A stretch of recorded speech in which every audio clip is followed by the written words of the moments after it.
오늘 본문이 시작되는 7장, 특별히 13절, 14절 이전에 사실은 산상수훈은 다 끝났어요. 산상수훈이 5장부터 시작되어서 6장 그리고 7장을 이어오다가 이제 사실 오늘 본문이 있는 바로 앞 한 절 앞에 뭐가 등장하죠? 황금률이 등장하죠. 너희가 대접받고 싶은 대로 남에게 대접하라 라는 그 율법의 완성이라고 말씀하신 그 말씀을 마지막으로 사실 산상수훈의 내용은 끝났어요. 그런데 놀라운 것은 주께서는 설교를 하시고 그 설교가 어떤 의미인지를 강조하시는데 4가지나 비유를 들고 계시는 거예요.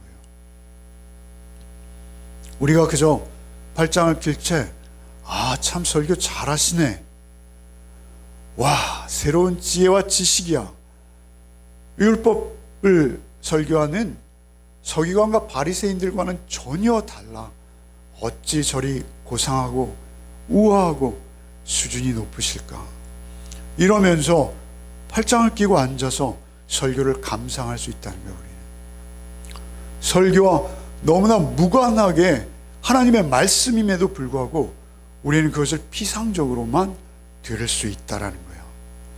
나와 상관없이 듣는 거예요. 나와 상관없이 그 말씀이 나에게 어떤 의미인지를 모른 채 듣는 거예요. 전혀 심각하지 않은 거예요. 마치 박물관이나 미술관에 남들의 작품을 감상하러 가듯이 그렇게 하나님의 말씀 앞에 서는 우리의 태도가 있다는 것이죠. 그래서 주께서는 아주 심각한 어조로 말씀하시는 거예요. 4가지를 말씀하세요. 뭐를 말씀하세요? 좁은 문, 좁은 길, 그리고 넓은 문, 넓은 길을 비유하세요. 그런데 이것은 그저 간단한 비유가 아니에요. 극단이 갈라지는 비유입니다. 그런가 하면 좋은 나무와 나쁜 나무가 있다라고 말씀하시는 거예요. 좋은 나무는 좋은 열매를 맺으나 나쁜 나무는 불에 던지어진다. 혹독한 경고의 말씀이에요. 그런가 하면 거짓 선지자를 경고하시며 주의 참된 제자는 어떻게 그러면 살아야 되는지 당부하시는 거예요. 또한 지혜로운 자가 반석 위에 집을 짓는 것과 어리석은 자가 모래 위에 집을 짓는 이 4가지 비유는 다 양극단을 비교하신 거예요. 중간은 없다는 거예요. 중간은 없다는 거예요. 전혀 하나님의 사람인지 아니면 사단의 자녀인지 두 길 외에는 없다라는 거예요. 그래서 지금까지 말씀하셨던 이 모든 산상수훈, 우리가 가장 아름답고 고상하다라고 여기는 이 말씀은 너희가 따라도 되고 따르지 않아도 너무 높은 수준이기에 괜찮다, 이런 말씀이 아닌 거예요. 이 말씀을 하시고 이 말씀만이 생명이니 이 말씀을 따르고 이 말씀 안에 거하고 이 말씀을 따르기 위한 너의 삶의 목적지가 분명해야 너희는 구원받은 자녀이다 라고 말씀하신 것이죠. 구원의 길은 그렇게 단순하지 않다, 그렇게 쉽지 않다 라는 것을 설교 말미에 강조하시는 거예요. 그냥 설교를 끝내시는 것이 아니라 설교, 첫 번째 설교죠. 이것은 예수님의 첫 설교예요. 그런데 그 첫 설교의 결론 부분에 이토록 심각한 말씀을 하신다라는 것이죠. 그러니까 하나님의 말씀은 그토록 심각하다는 거예요. 아주 직설적으로 이 2가지의 경우를 소개하고 계시다라는 것이죠. 여러분, 이것은 예수께서 갑작스럽게 하시는 말씀이 절대 아닙니다. 성경은 누누이 처음부터 이렇게 우리에게 2 길을 설명하고 계셨던 거예요. 좁은 길이 있고 넓은 길이 있다. 이것을 늘 말씀해 오셨어요. 여러분, 신명기 모세의 마지막 유언과 같은 신명기 30장 15절 이하를 한번 읽어보시죠. 읽겠습니다.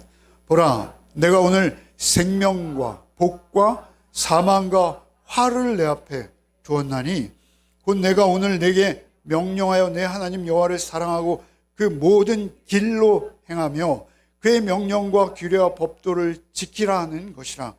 그리하면 내가 생존하여 번성할 것이요 또 내 하나님 여호와께서 내가 가서 차지할 땅에서 내게 복을 주실 것임이라.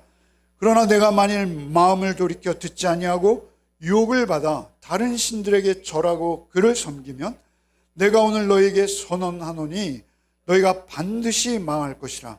너희가 요단을 건너가서 차지할 땅에서 너희의 날이 길지 못할 것이니라. 내가 오늘 하늘과 땅을 불러 너희에게 증거를 삼노니 내가 생명과 사망과 복과 저주를 내 앞에 두었은즉 너와 내 자손이 살기 위하여 생명을 택하고 16절에 모든 길로 행하며 라고 이 길에 비유하시는데 19절에 뭐라 하세요? 사망의 길이 있고 생명의 길이 있다. 복된 길이 있고 저주의 길이 있다라는 것이죠. 그런데 그 길을 어떻게 분별하고 따라야 될 것인지가 우리에게 중요한 것입니다. 그것이 우리 신앙생활의 다예요.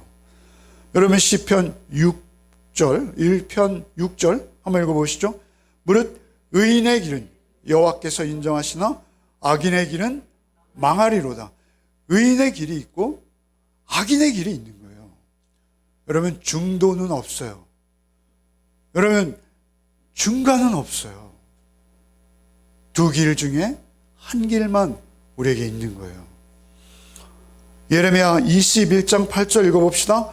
여호와께서 말씀하시기를 보라, 내가 너희 앞에 생명의 길과 사망의 길을 두었노라.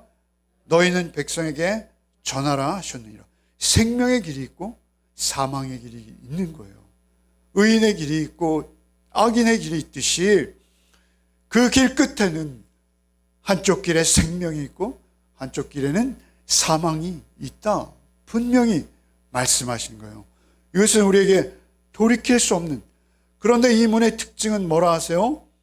좁은 문이라는 거예요. 좁은 문. 이 길의 특징은 뭐라는 거예요? 좁은 길이라는 거예요. 협착하다 이렇게 표현하세요. 이 본문을 강의할 때 또는 주석할 때 비유하시는 문이 두 가지가 등장해요. 일반적으로 한쪽은 회전문에 비유하세요. 이것은 현대적인 거죠.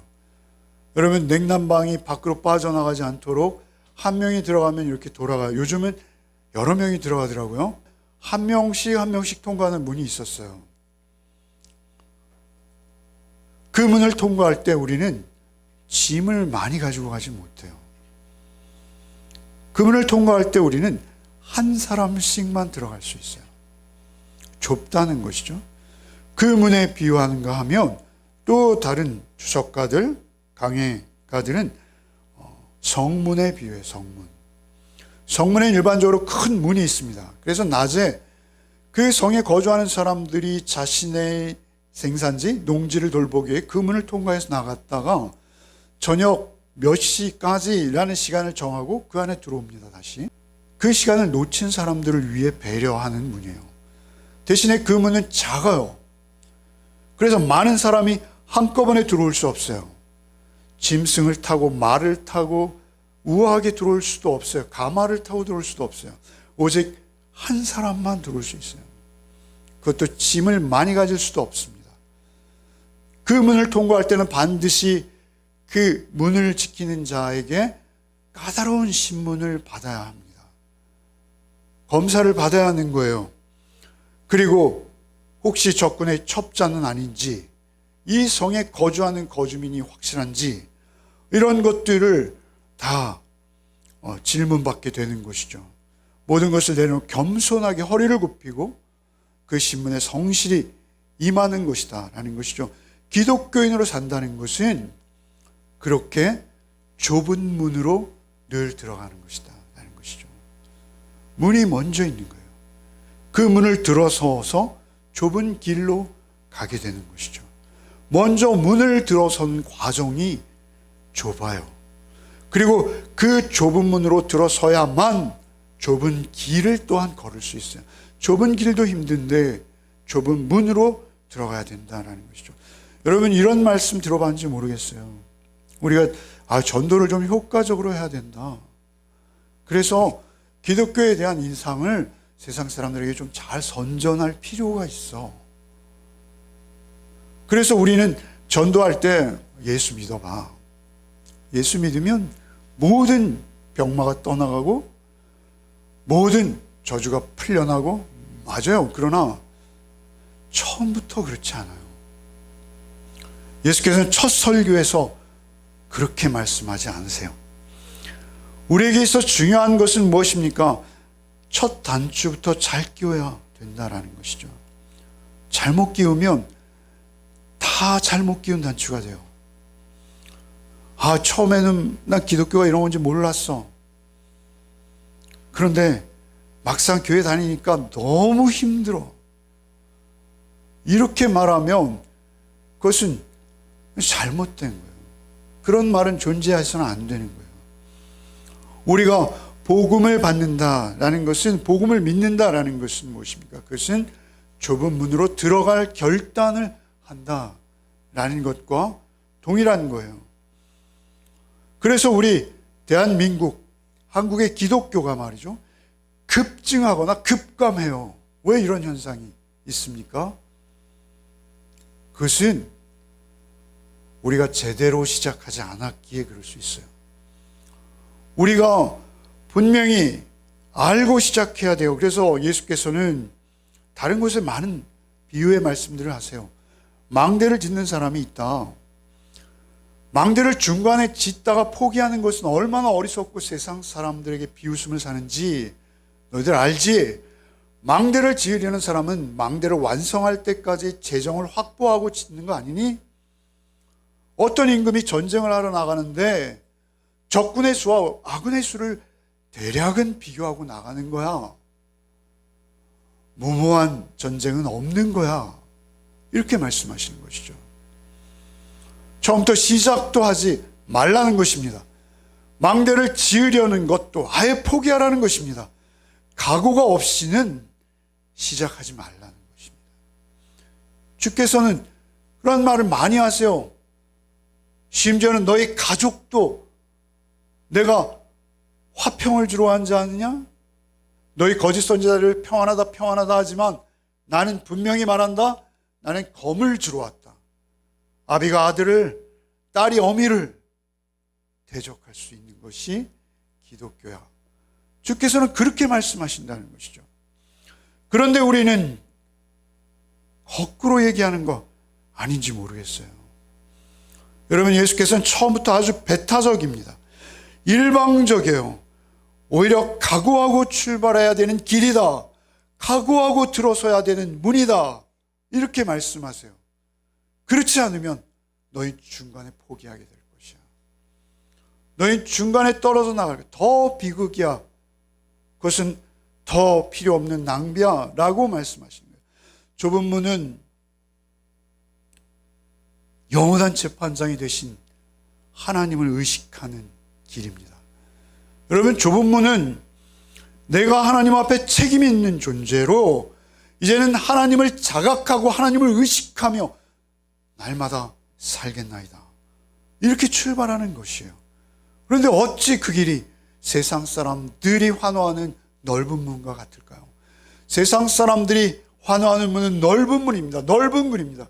군중들이 때로 몰려가는, 물민들 밀려가는 그런 인기 있는 길입니다. 그러나 예수 믿는 길은 절대 군중과 같이 움직일 수 없다는 거예요.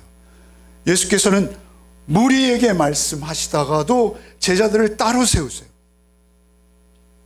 왜 그렇습니까? 그 길은 그런 길이 아니라는 것이죠. 나의 심판을 대면하는 거예요. 내가 하나님 앞에 늘 서겠다는 각오를 가지는 거예요. 나의 삶의 문제와 나의 전 존재와 나의 영혼과 나의 영원한 운명을 하나님 앞에 가지고 나가서 하나님을 대면하겠나이다. 이 각오가 없이는 그리스도인, 성도 될 수 없다는 거예요. 그것은 아예 출발부터 가능하지 않다. 이렇게 말씀하시는 거예요. 그래서 이제는 함부로 그렇게 각오하지 말라라는 거예요. 근데 이런 말씀을 자주 듣고 또 특별히 행함이 많이 등장하잖아요. 우리는 이런 시험에 빠질 수 있어요. 그러면 결국 구원은 내가 선택하는 거네. 내가 좁은 문 들어가야 되고, 내가 좁은 길 가야 되고, 내가 행해야 하는 것이 구원이네. 그러면 내 스스로의 구원 아니야? 이렇게 우리는 반문할 수 있어요. 그런 반문에 대해서 성경은 정확히 말씀하세요. 여러분, 이런 대목에서 우리가 늘 잊지 말아야 될 것이 하나 있어요. 그 행함은 나로 말미암은 것이 아니라는 거예요. 여러분, 성경은 성경으로 풀어야죠. 성경은 오직 우리가 구원받는 길은 뭐라 하죠? 믿음으로 의롭다함을 얻는다라고 하시죠. 믿음으로 의롭다함을 얻는다라는 것은 무엇입니까? 행위가 아니라는 것이죠. 나의 스스로 의로운 행위로 내가 좁은 문 들어가서 구원받는 것 아니라는 것입니다. 그러니까 구원받는 조건이 아니라 사실은 이것은 말씀을 듣고 그 말씀에 반응하는 자의 태도인 거예요. 사실 이것은 우리가 각오하고 늘 새롭게 해야 될 것 같으나 사실은 우리가 각오하고 늘 새롭게 하는 것조차 사실은 오직 믿음으로 되어진다라는 것입니다. 믿음으로. 여러분, 이것은요, 우리가 예수를 믿음으로 의롭다함을 얻듯이 오직 예수를 믿을 때 가능한 거예요. 심령이 가난해져야지. 오늘부터는 난 심령이 가난해질 거야. 해서 가난해질 수 없다는 거예요. 심령은 어떻게 되는 거예요? 믿음 안에서 가난한 심령이 되는 거예요. 여러분, 그래서 예수께서는 뭐라 하십니까? 내가 문이다 하세요. 문. 요한복음 10장 한번 읽어보시죠. 요한복음 10장을 함께 읽겠습니다. 그러므로 예수께서 다시 이르시되 내가 진실로 진실로 너에게 말하노니 나는 양의 문이라.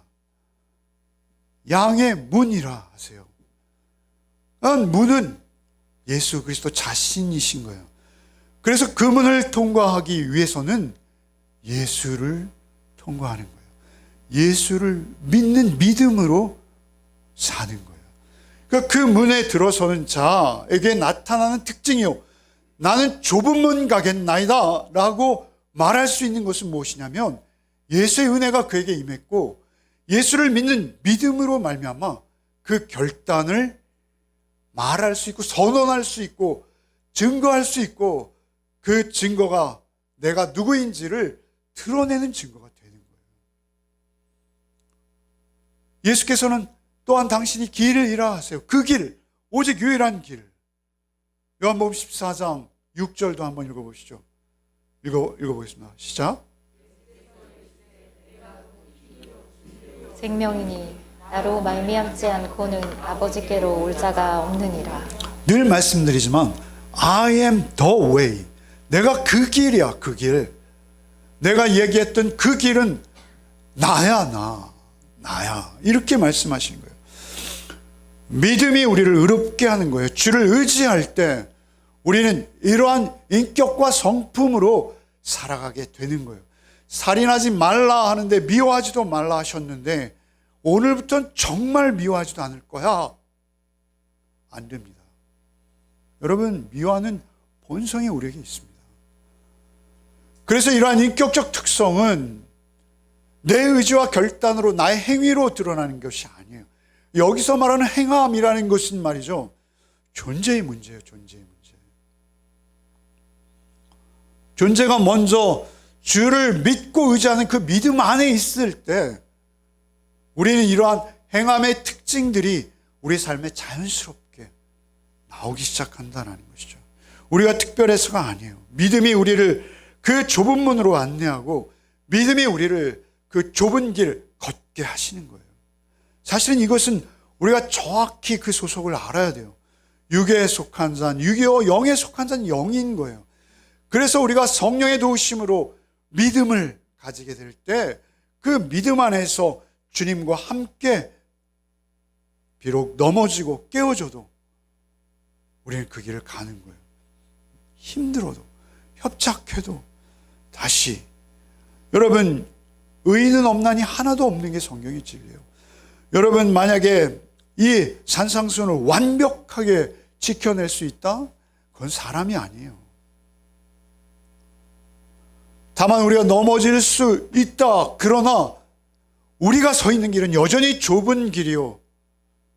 우리가 넘어졌다 해서 그 길이 넓은 길이 되어지는 것이 아니라 하나님이 우리를 선택하셨어요. 우리를 버리지 아니하시고 내 멍에는 쉽고 내 짐은 가벼우니라 나와 함께 지자라고 하시며 그 길을 먼저 가신 주께서 나와 함께 해주시는 거예요. 그래서 우리는 그 길을 갈 수 있게 되는 줄 믿습니다. 그래서 우리는 그 길을 간다라는 것이죠. 심령이 가난한 자는 복이 있다라고 하시는데 그 심령도 결국은 가난하게 해주시는 거예요. 그래서 오늘 본문을 이렇게 바꿀 수 있는 거예요. 너는 이 문으로 들어서기로 했는가? 이렇게 묻고 계시는 거예요. 너는 이 길 위에 내 몸을 맡기기로 했는가? 너는 의에 줄이고 목마른 삶을 살기로 작정하는가? 너는 의에 줄이고 목마른 삶을 산다면 나로 배부르게 될 거야. 네가 의에 줄이고 목마르다면 내가 너를 찾아와 너의 영혼의 만족과 기쁨과 복됨을 내가 줄 거야. 이렇게 말씀하신 거예요. 놀라운 약속이죠. 가난한 심령, 의에 줄이고 목마른 그 심령이 무죄하다는 것이 아니에요. 그 심령이 완전하다는 것도 아니에요. 완벽한 사람은 없어요. 다만 그것을 따르려 애쓰는 사람, 주님을 더욱 가까이 따르기 원하는 사람, 그에게 하나님께서 찾아오신다는 것이죠. 그에게 자백을 받아내시는 거예요. 그래서 우리는 이렇게 자백하는 거예요. 요한일서 1장 9절 읽어봅시다. 만일 우리가 우리의 죄를 자백하면 그는 미쁘시고 의로사 우리 죄를 사하시며 우리를 모든 불의에서 깨끗게 하실 것이요. 그래서 우리는 그 길을 계속 걸을 수 있는 거예요. 우리는 그 길을 걸을 때마다 주님을 더욱 의지할 수밖에 없는 것이요. 의지하면 의지할수록 주님과 더욱 깊은 교제와 경험을 하게 되는 거예요. 나를 그 죄악에서 건지시는 분은 오직 당신뿐이시오니 주여 오늘도 나를 긍휼히 여기시고 넘어진 이 자리에서 그 보혈의 손으로 나를 잡아 일으켜 주옵소서. 그것이 우리의 끊임없는 고백이요 우리의 기도가 될 수밖에 없는 거예요. 그럴 때 주께서는 우리를 날마다 새롭게 하셔서 그 목적지에 이르게 하신다라는 것을 잊지 마시기 바랍니다. 잊지 마시기 바랍니다. 아멘. 여러분 신문을 좀 보세요. 여러분 방송을 좀 보세요. 여러분 우리가 목적지에 이르렀을 때 어떤 모습일지 한번 상상해 보세요. 여러분 세상 사람들이 가는 그 넓은 길을 좀 보세요. 붉은 카펫이 깔려 있고 가장 값비싸고 멋진 옷을 입고 많은 사람들의 환호를 받으며 손을 흔들며 걷는 그 허례와 영화와 허사. 여러분 그 길 끝에 무엇이 있을지 우리는 압니다. 여러분 그 길, 여러분 세상 사람들이 다 바라보며 부러워하고 사모하며 나도 그 길에 어찌 좀 설 수 없을까로 여기는 그 길을 걷는다 해서 그들의 내면이 고상해질까요? 그 길을 걷는다 해서 그들의 영혼이 맑아질까요? 그들에게는 추한 욕심과 탐욕과 간음과 음탕함만 있을 뿐인 것이죠. 그 길을 걸어도 아무 내면의 변화는 없습니다. 그 길을 걸어도 그 존재는 그냥 그 존재인 것이죠. 그가 마지막 우리의 원수가 그를 찾아갈 것입니다. 그때 우리는 손도될 수 없어요. 여러분, 우리가 주님과 교제한다는 것은 무엇입니까? 여러분들, 주님의 말씀을 묵상하고 우리의 내면을 바꿔가는 거예요. 여러분, 우리의 규모만 다를 뿐이지 내가 추구하는 것이 무엇인지 그것을 우리는 늘 알 수 있습니다. 여러분, 그들이 결국은 마실 수도 없게 되고 더 걸을 수도 없게 되고 결국 춤출 수도 없게 되고, 지난주엔 수영장을 갔는데요, 노인분 한 분이 오셔가지고요, 걷는 레인을 걸으세요. 그래서 참 대단하시구나. 내가 저 나이 돼서 저런 용기가 있을까? 그런데 그분이 갑자기 수영하는 레인으로 넘어오셨어요. 너무 불안해지는 거예요. 그래서 그분 뒤를 쫓았습니다, 사실은. 결국 안전요원도 보지 않는 상태에서 물에 빠지시는 거예요. 건져드렸어요. 건져드리고 위로해드렸어요. 그분이 허탈하게 웃으시면서 내가 수영 좀 잘했는데. 여러분, 우리는 그때가 있는 거예요. 그때가 누구에게나 있는 거예요. 더 이상 그 영화도 그 허례도 우리가 더 이상 누릴 수 없을 때가 반드시 오는 거예요. 그 문은 혼자 통과해야 되는 거예요.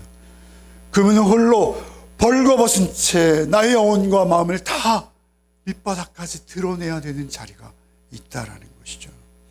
그 좁은 문이 우리를 기다리고 있다라는 것입니다.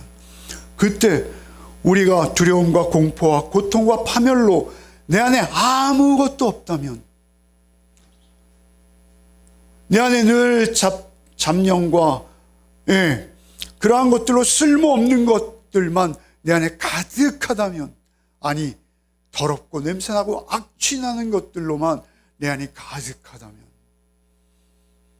돌이킬 수 없는 것이죠. 돌이킬 수 없는 거예요. 여러분, 우리가 그때 좁은 문, 좁은 길을 걷고 있는 자들에게는 주께서 나를 부르신 그 부르심의 영광이 있는 거예요. 그리고 주께서 나를 그 길목에서 넘어질 때마다 일으켜 주셨던 주의 말씀이 있는 거예요. 그리고 그 말씀을 묵상하고 그 말씀을 암송하고 사모하며 그 말씀에 늘 부담감을 가지고 깨어있던 영혼들에게는 주님과 교제했던 기억이 있는 거예요. 주님이 내 안에 거하셨고, 주님이 나를 일으켜 주셨고, 주님이 나를 위로하셨고, 나를 새롭게 하셨던 그 기억과 그것이 현재 진영으로 여러분 안에 있어야 하는 거예요. 주님과의 교제와 친분으로 인해서 그 부르심의 엄유하심과 동행하심, 그것을 경험한 날마다 주의 음성이 들려오고, 그 여정 가운데서도 주님이 함께 하시기에 나를 쳐서 주의 말씀에 순종케 하였더니 내 삶 속에 작은 열매들이 보이는 거예요.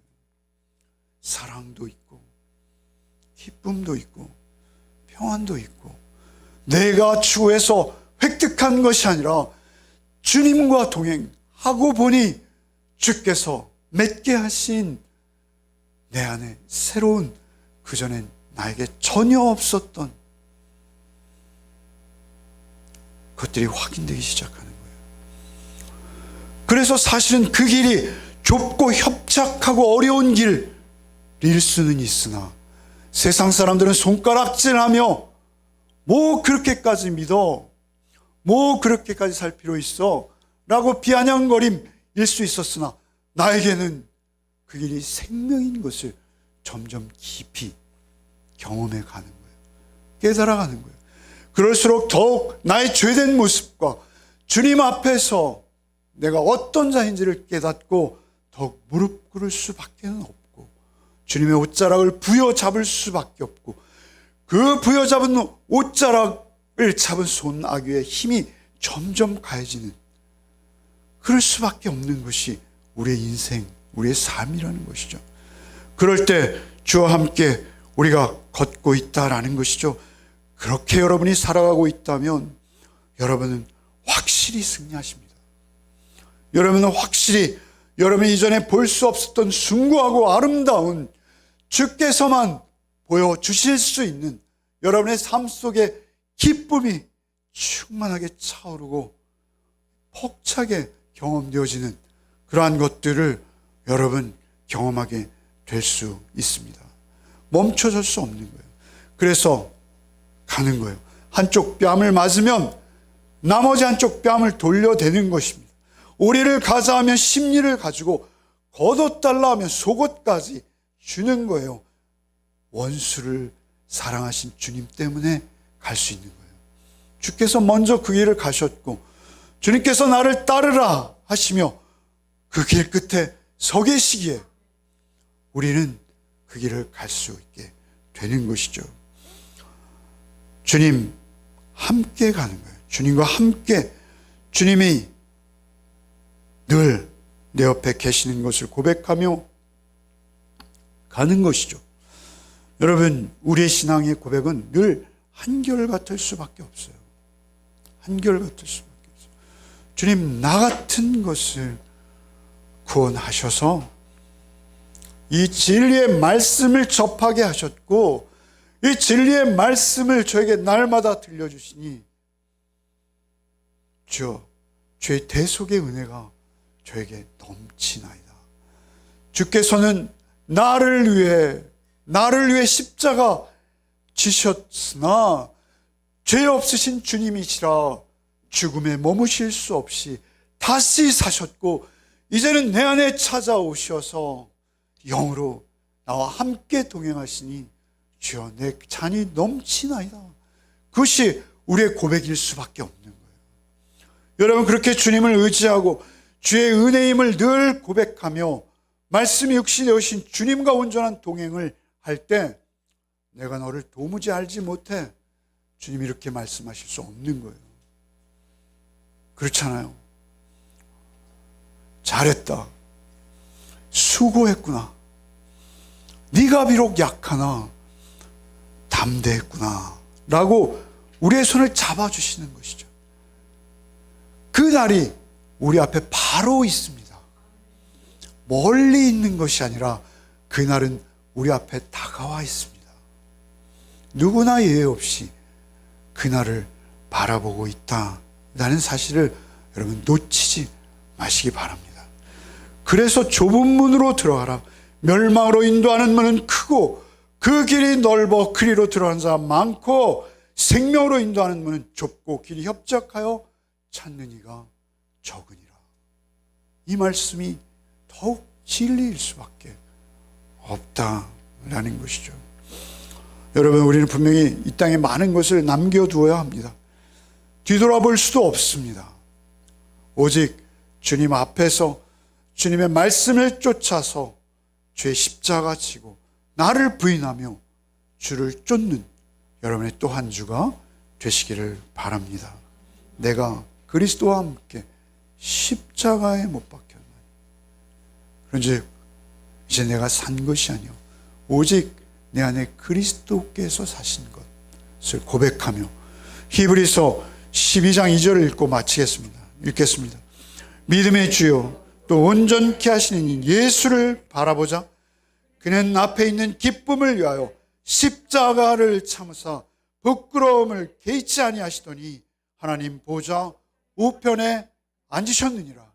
아멘. 아멘입니다. 주님, 참으로 불충하고 냄새나고 추한 저희를 주께서 긍휼히 여기사 죄의 그 보혈 흘려 십자가로 대속하신 은혜 날마다 감사 또 감사를 드립니다. 우리의 매일매일의 삶 속에서 오직 그 말씀 안에서 주님을 매일 만나며 주님을 경험하며 그 대속의 은혜 안에서 오직 주님 바라볼 때 주께서 허락하신 아름다운 주의 삶의 열매들을 경험하며 맛보는 또 한 주간의 우리의 삶이 되게 하여 주옵소서. 예수 그리스도 이름 받들어 기도하옵나이다. 아멘.